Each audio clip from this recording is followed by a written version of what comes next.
बिस्मिल्लाहिर्रहमानिर्रहीम। मैं हूं कैसर अब्बास, हाजिर हुआ हूं एक और नई वीडियो के साथ। अच्छा, तो हम मल्टी वेरिएबल कैलकुलस की प्लेलिस्ट बना रहे हैं जिसके अंदर हम ऑलरेडी अपने 6 लेक्चर कंप्लीट कर चुके हैं। तो जिन्होंने वो लेक्चर्स नहीं देखे वो लाजमी वो लेक्चर्स देखकर ये वीडियो देखें। ख़ासकर जो मेरा लेक्चर नंबर 6 है वो देखने के बाद ये वाली वीडियो देखिएगा, अदरवाइज़ आपको सही से समझ नहीं आने वाला। सही है, तो आज हम देखने जा रहे हैं डायरेक्शनल डेरिवेटिव। सही, अभी डायरेक्शनल डेरिवेटिव क्या होता है हमने लास्ट वीडियो में कवर करा था, ग्रेडियंट वेक्टर। सही, अब ये ग्रेडियंट वेक्टर हमें डायरेक्शन बताता था किसी भी फंक्शन की कि इस डायरेक्शन में जो आपका फंक्शन है वो कितना इंक्रीज हो रहा है। सही है, वो चीज़ हमें बताता था ग्रेडियंट ऑफ वेक्टर के फंक्शन था, उसका हम ग्रेडियंट निकाल लेते थे। तो वो हमें बताता था कि भाई किस डायरेक्शन में आपका फंक्शन इंक्रीज हो रहा है। अब ये जो हमारे पास डायरेक्शनल डेरिवेटिव है वो क्या है, ये आपको बताता है कि आपका जो फंक्शन है उसमें चेंज कितना है। सही है भाई, ये चीज़ हमें बताता है हमारा डायरेक्शनल डेरिवेटिव। और साथ ही साथ डायरेक्शनल डेरिवेटिव में हमें एक और यूनिट वेक्टर दिया जाता है जिसको हम मल्टीप्लाई कराते हैं अपने ग्रेडियंट के साथ। अब वो हम यूनिट वेक्टर को क्यों मल्टीप्लाई कराते हैं, ताकि जो चेंज हो वो सिर्फ और सिर्फ डायरेक्शन के ऊपर डिपेंड करे, ना कि वेलोसिटी के ऊपर। इसलिए हम यूनिट वेक्टर को भी साथ में मल्टीप्लाई कराते हैं। सही है भाई, उम्मीद करता हूँ यहाँ तक सबको सब कुछ समझ आ रहा होगा। अब सबसे पहले इसकी मुझे फॉर्मूले की बात करनी पड़ेगी कि भाई इसका जो फॉर्मूला है वो क्या है। तो इसका फॉर्मूला मेरे पास होता है du, सही है, du इंटू एफ, ये एफ आपका function equals to gradient vector of F, function का ग्रेडियंट वेक्टर लो और उसको मल्टीप्लाई कर दो v के साथ, या फिर अभी हम विद रिस्पेक्ट टू u बात कर रहे हैं तो मैं यहाँ पे u लिख देता हूँ, u के साथ यानी यूनिट वेक्टर के साथ। सही है भाई, तो ये हमारे पास रिप्रेजेंटेशन है du इंटू एफ किसकी, डायरेक्शनल डेरिवेटिव की। और फॉर्मूला क्या है आपके पास, gradient of function into unit vector, जिस डायरेक्शन में आपको चेंज निकालना है। तो हम इसके सॉल्यूशन की जाने पड़ते हैं। तो अगर मैं सवाल पढ़ूँ, सवाल में हमसे कहा जा रहा है कि भाई फंक्शन है, 2 वेरिएबल का फंक्शन है x और y, फंक्शन मेरे पास ये मौजूद है, p0 यानी कुछ पॉइंट मुझे गिवन है 5,5। उसके बाद u का वेक्टर मेरे पास गिवन है 4i + 3j। उसके बाद कह रहे हैं फाइंड करो derivative of the given function, इस फंक्शन का आप डेरिवेटिव फाइंड करो एट p0, इस पॉइंट के ऊपर, in the direction of u, इस वेक्टर की डायरेक्शन में। सही है, तो अब फॉर्मूला मेरे पास ये लिखा हुआ है। सबसे पहले मुझे ग्रेडियंट निकालना पड़ेगा, तो मैं ग्रेडियंट का फॉर्मूला लिख लेता हूँ अपने पास। वो होता था fx i + fy j।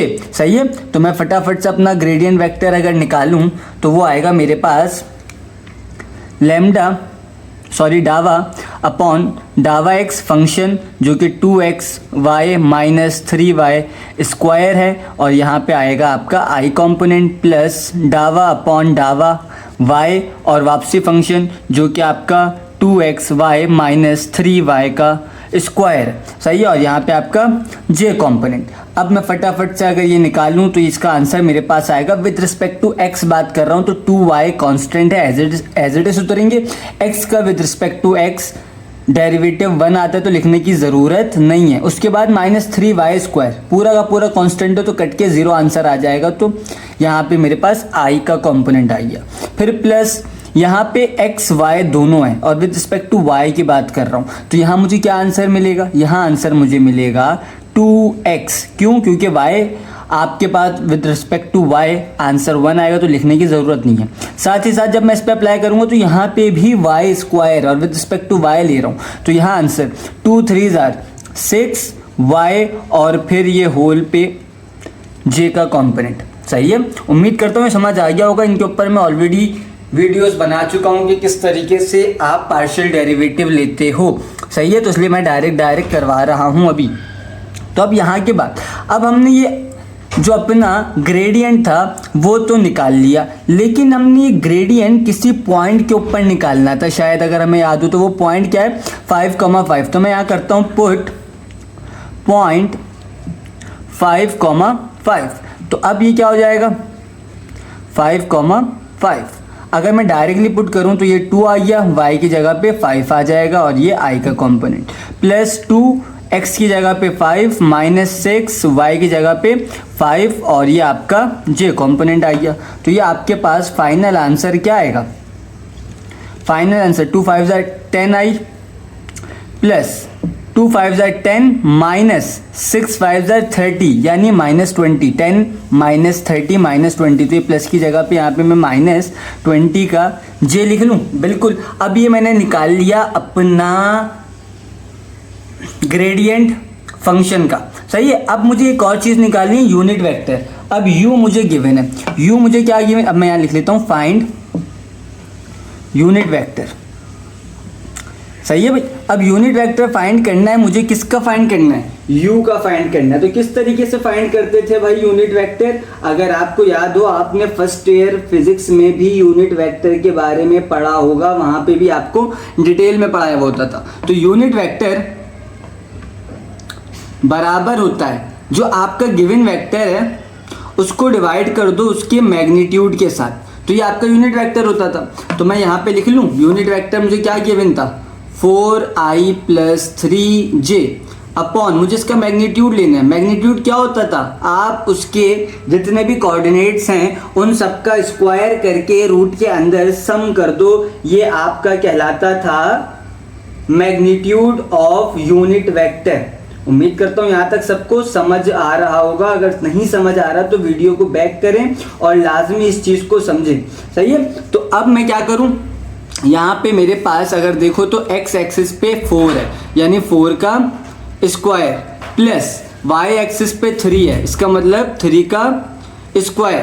तो ये चीज़ मेरे पास क्या आ जाएगी 4i + 3j अपॉन 4 का स्क्वायर 16 प्लस 3 का स्क्वायर 9, सही है। तो मेरे पास यूनिट वेक्टर क्या आ रहा है 4i + 3j अपॉन 16 + 9 क्या होता है 25, और रूट का जो 25 का रूट होता है वो आपके पास होता है 5।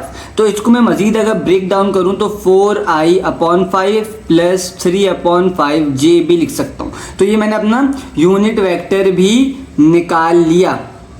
अब सिंपल अपने फॉर्मूले पुट कर दूं, ये रहा मेरे पास फॉर्मूला, इस फॉर्मूले में मैं इसको पुट कर लेता हूँ। जब मैं इसको फॉर्मूला पुट करूँगा तो मुझे क्या आंसर मिलेगा अभी चेक कर लेते हैं। तो मैं निकालने जा रहा हूँ du directional derivative of function is equals to, अच्छा भाई अब यहाँ लिखा हुआ है आपके पास ग्रेडियंट ऑफ f, अभी मैंने निकाला था जो कि था 10i - 20j, सही है। इसको मल्टीप्लाई करना था यूनिट वेक्टर के साथ, ये मैंने अभी निकाला है 4/5i + 3/5j।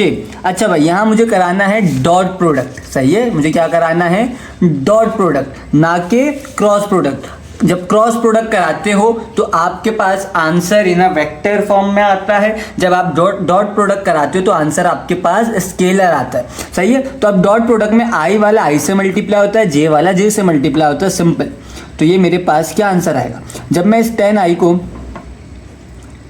मल्टीप्लाई कराऊंगा 4/5i से, सही है, फिर -20j को, अच्छा मैं माइनस को यहाँ रख लेता हूँ, 20j को मल्टीप्लाई कराऊंगा 3/5j से, सही है। तो i × i तो मुझे पता है 1 मिलता है, यानी यहाँ से अगर देखूँ तो 5 1 जार 5 2 जार, तो 2 × 4 8 मिल जाएगा, और i × i 1 आता है, तो वो 1 लिखने की ज़रूरत नहीं है। फिर उसके बाद -5 1 जार 5 5 4 जार 20, उसके बाद j × j भी 1 आता है, तो लिखने की ज़रूरत नहीं है। 4 3 जार 12, तो मैं यहाँ लिख लेता हूँ 12। तो 8 - 12 आपका डायरेक्शनल डेरिवेटिव क्या आया भाई -4, सही है। उम्मीद करता हूँ सबको ये चीज़ समझ आई होगी, नहीं समझ आई तो वापसी वीडियो देखिए, गौर से देखिए, समझें, ताकि कॉन्सेप्ट क्लियर हो और एग्ज़ाम में आपके नंबर्स डिडक्ट ना हो सकें। तो जिसको ये वीडियो पसंद आई, अच्छी लगी अपने फ्रेंड्स के साथ शेयर करें जो आपका मल्टी वेरिएबल कैलकुलस का कोर्स किसी भी जगह पे पढ़ रहे हैं, उनके साथ ये वीडियो शेयर करें। और चैनल को अगर अब तक सब्सक्राइब नहीं किया होगा तो चैनल को सब्सक्राइब करें, बेल आइकन ज़रूर दबा दें ताकि इस तरीके की मज़ीद इन्फॉर्मेटिव वीडियोस आपको मिलती रहें। मैं मिलता हूँ एक नई वीडियो में एक नए कॉन्सेप्ट के साथ, तब तक के लिए अपना ख्याल रखिएगा। अल्लाह हाफ़िज़।